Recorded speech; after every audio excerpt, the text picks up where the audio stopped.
fortunate enough to be able to tattoo really cool people. Some of them just happen to be rock stars and athletes and people that do really cool stuff. I want to share more than just the tattoo. I want to share the story.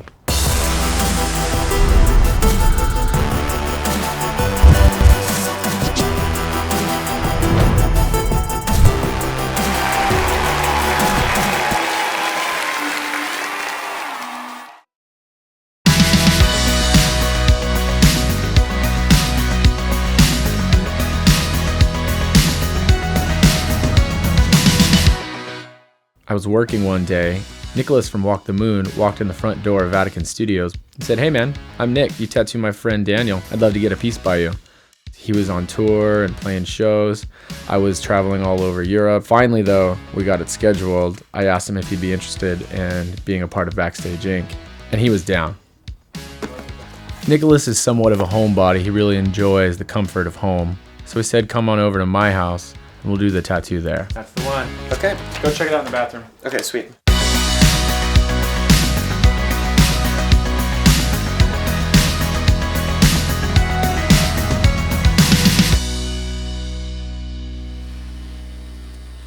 Tell me more about it. Like, why the baby elephant? Why this vibe that you're going for? Yeah, I wanted to get something that represented like this moment, you know, this sort of spontaneous event. There's a lot happening in my life that I want to remember forever, good and bad. And an elephant never forgets. A baby, because I feel like it's important to keep that eternal child. So he's my little time traveler. That's rad, dude.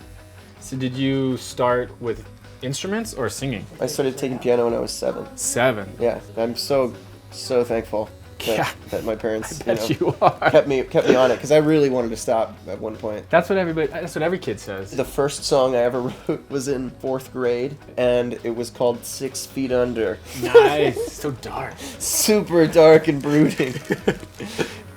I want to know more about the band, how it came to be. After college, I was really lost. It's kind of that point in my life where I could decide I'm gonna, I don't know, kind of give into this depression and do something else and abandon this project or throw myself into it. And so I just made it my day in, day out project. And I just started booking a shit ton of gigs in Cincinnati. Started meeting people, going to shows. In doing that, I realized I'd kind of been doing it all wrong the whole time. The friends and I who were, working on the music before were just kind of in our basement and trying to conquer the world from inside. Yeah. And there was so much culture in Cincinnati that I was just totally unaware of. And that's how I met my current band members. That's how I met the guys that are now my brothers. They were just the cream of the crop, Well, I feel like he could have done better around this area, but, at least I can't see it that well.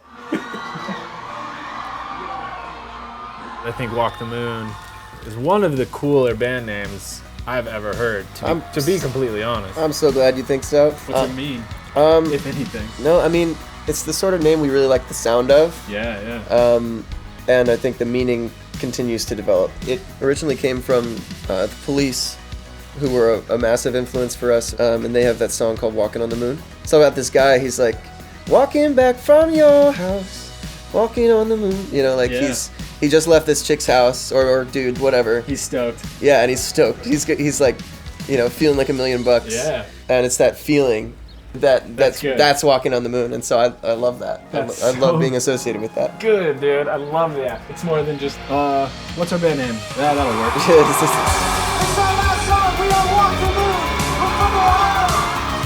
Really, what got us started was the Anna Sun music video. We had this song and idea to do this one shot, one take journey, and we kind of ran with it. And after a couple months of meetings and trial and error, we figured out what we wanted to do, and we got a bunch of friends together and had friends put up signs like music video being filmed, like walk this way. Rad. Yeah, and we had some randos walk in and be a part of the video. They're just down to be into something cool like that. Yeah, exactly. And I think that really set the tone for the band as a whole. What's the title of your new record called? It's called Talking His Heart. What is it referring to? Basically, it's a mantra for acceptance and for no judgment. We're sort of ridden with these imperfect machines, our mouths and our brains, and we are constantly just expected to to express ourselves and accurately, and we fail to do so all day long. So talking is hard is like empowering people to get over it, you know. But it can also just be like, I want to talk to this girl, but talking is hard. Or I want to raise my hand in class, but I'm too afraid. So he had to run literally in the middle of our session over to rehearsals, and he said, "Hey, let's take a break. Follow me over. Let's hang out, and you guys can watch us rehearse backstage for a little while in our studio, and then we'll get back to it."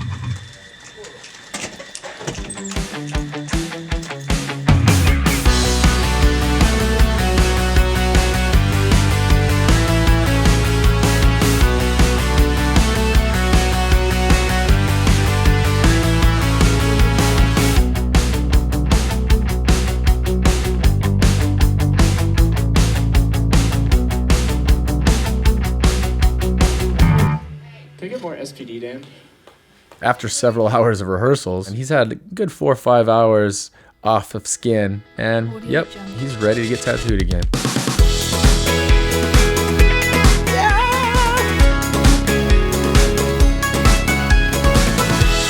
You gotta talk about different colors. Yeah, I do want to talk about So we got this song, Different Colors, that's our next single. Yeah? Yeah. And it's really exciting to me that Different Colors is going to be our single because it's all about this message. And Different Colors is about equality and about like togetherness. It's this sort of victory march for people. It sounds kind of corny, but for our generation, like we are this generation that's been brought up that just like race is not a thing. Nope. You know, sexual orientation. Less and less a thing, you know? Thank goodness. Yeah, thank goodness. And I'm stoked that lots and lots of people are gonna hear it. That's awesome. Yeah, and I hope people get behind it.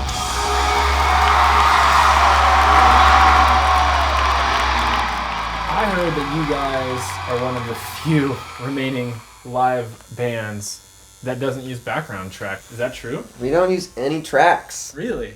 Yeah. That's so rare. Why do it? I mean, it's a tool. It's a tool that people can use. Yeah. Depends on, the sort of sound you want to get, the sort of show you want to have. We are just so excited and like invigorated when we go to a show and everything that you're hearing is being created by a human being, you know? We crave the back and forth, the exchange with the audience.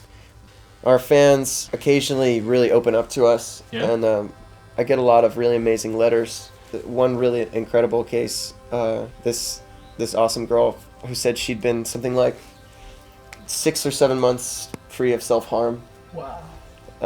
And that was long over a year ago, and we still keep in touch. It never occurred to me that I might have such a positive, like a real life positive impact on someone. If there's any reason to keep going, to persevere, it's something like that.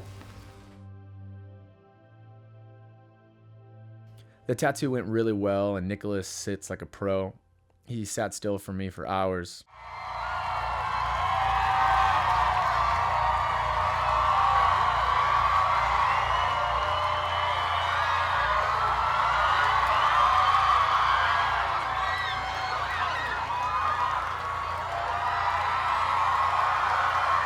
Probably one of the best shows I've ever seen in my life. Not lying.